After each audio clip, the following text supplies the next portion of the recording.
$500 million in the 5-year period up to the bank's collapse. At a time when for every $1 the bank owned, it owed 44. It's just to put this in perspective.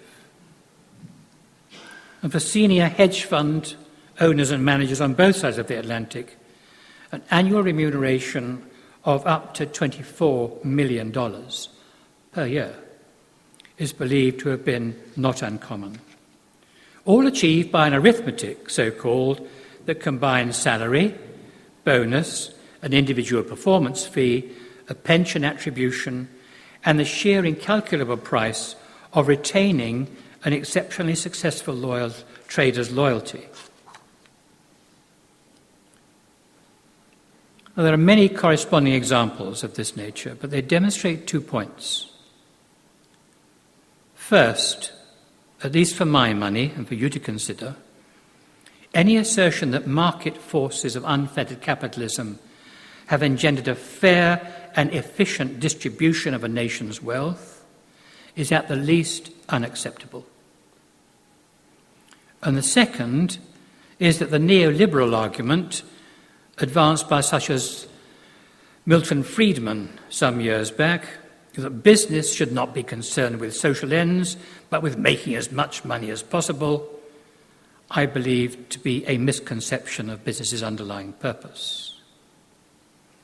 Hence the violent political investor and public reaction now in train, and the call that many, many such people should be brought to book. Indeed, Britain's until last year, Director of Public Prosecutions, Ken MacDonald, is speaking out for infinitely more stringent legislation. We need a single powerful authority to enable us to apply the law to confront those clever people who've done their best to steal our economy.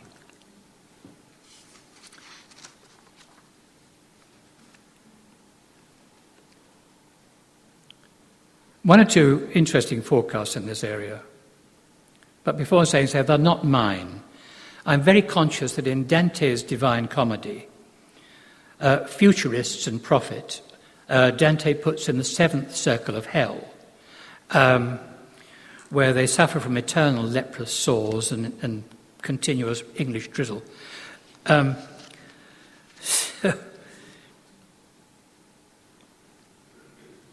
America's budget deficit currently stands at $1.4 trillion, and about 10% are jobless and still rising. If we're looking at social impact forecasts, these put them in focus for us. The country's national debt in the States is now over 11 trillion and is forecast to rise to not less than 14 trillion by 2019. Interestingly, there's a debt clock, it's called, in New York, and the national debt is now so huge that the clock has run out of digits. In the UK, the nation's debt now stands at, by American standards, a mere 900 billion euros, but it's going to rise to 2.3 billion euros as the liabilities of the bailed out banks are taken onto the public balance sheet. Our government, the UK government, has to find 83 million euros a day to pay off the interest on the debt, and that's for now. By comparison, I looked up the European Commission's forecast for Malta, and it's as near as any government organisation gets to being really congratulatory. So I hope you'll find this heartwarming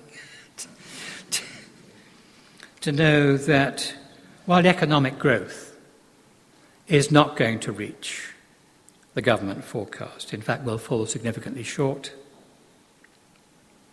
but it does say that Malta is faring a lot better than any other European Union country. You may or may not believe or even feel this, but this is what the European Union is saying, and that your country's health as a financial system that has apparently avoided the problems of engulfed other advanced economies. You may smile or just nod. I think if so, you're jolly lucky. And Maltese banking, the liquidity of Maltese banking and the funding profile remains extremely healthy, despite markdowns in your security portfolios. Congratulations. But whatever the predictions, looking at the social impact, they're going to be hardship for some and desperate social and cultural stress for many. Underfunding of public services. People staying at home rather than going abroad, something which for you, tourism dependent to a considerable extent, I pray not, but perhaps will have an effect on you, and much greater next year than this. On both sides of the Atlantic, many thousands of families losing their homes. A growing number of insolvencies, takeovers, mergers, continued redundancies. It's a very, very gloomy list, I'm afraid. And certainly in the UK, repaying the national debt is going to be a lifelong job for the young, my children and now my grandchildren, for the next tax-paying generation, in other words. But what's been the political reaction to all this? What have they been doing? It's at this point that the late Pope John the 23rd, the most lovable of all our popes in recent years, I think, a comment by him. He said, I dreamed just before waking up of something, a really major issue confronting the church, and I thought, when I wake up, I must tell the Pope about that. And then I really would wake up and I think, oh my God, I am the Pope. Yes. Sorry, my word's not his, but he probably said something much more gracious. But yes. What do you do about the impossible?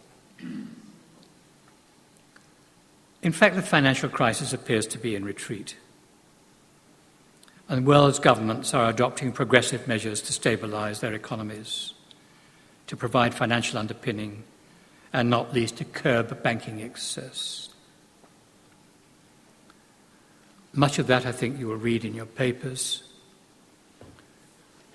Most recently, the G20's members, who I note have made Britain's Prime Minister the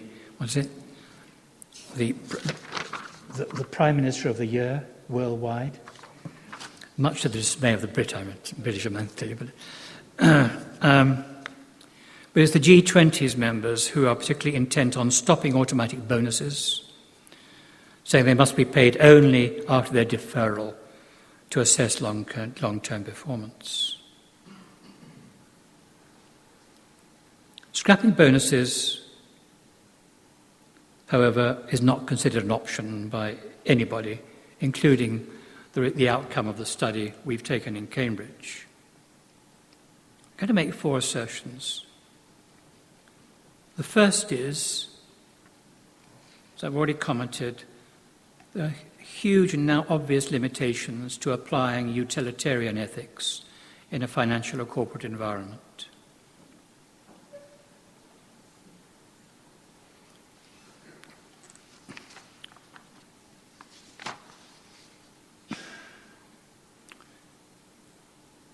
We do not believe that any arithmetically regulated regime will ever satisfactorily or wholly resolve the difference between reasonable and excessive remuneration, except as an arbitrary formula.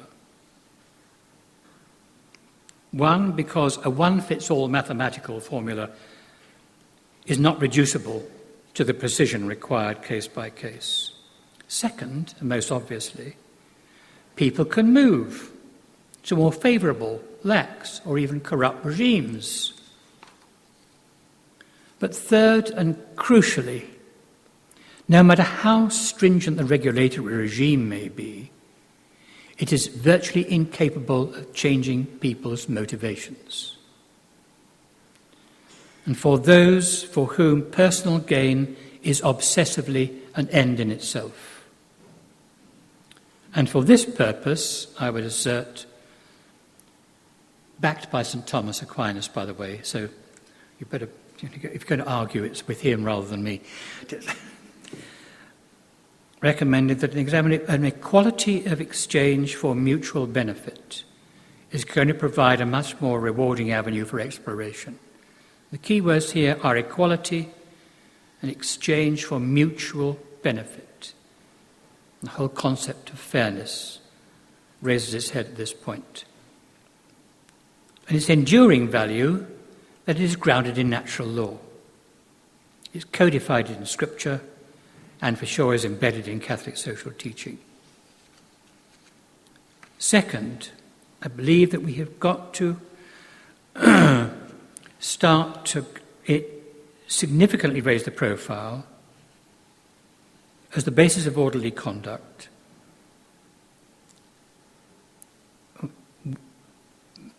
by assisting understanding that when we're talking about a product or a service, it unfailingly means, first, the value in use to each partner, and second, is it in accordance with right reason?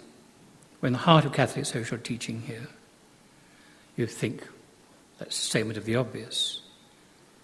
I would argue that's not the case at all, because exchange for mutual benefit invokes and applies the principle of equity to any and every form of transaction. And to permit otherwise is to entertain usury and even extortion. Third assertion, a three-part test. We're going to decide whether a company is pursuing truly ethical criteria in its affairs. First, you need to ensure in your own minds that it is directly or indirectly complying with our conception of the common good. Second, that it is indeed obeying the conditions of equality for mutual benefit. And finally, that its operations are proportionate and profits and remuneration are proportionate to the size of the operation and the responsibilities and risks of those involved. These are all hallmarks of a transaction's sense of fairness. Conversely, it is argued that when personal monetary gain becomes an end in itself, any transaction, including remuneration, contravenes the principles both of equity and right reason and invites condemnation. And what I'm doing here is to identify those who have brought this crisis about, those who are compulsively, even addictively, involved in a competitive game designed to outwit the market, and who exhibit an extraordinary, even exclusive dedication to personal wealth. These, I'm sure you all know the phrase, are the masters of the universe, so-called. Careless of, and crucially, often uncaring of human consequences, hence the subprime market in the States. Finally, let's not try and blame everybody. In some sense, virtually everybody is to blame, whether it's the credit card holder who spends beyond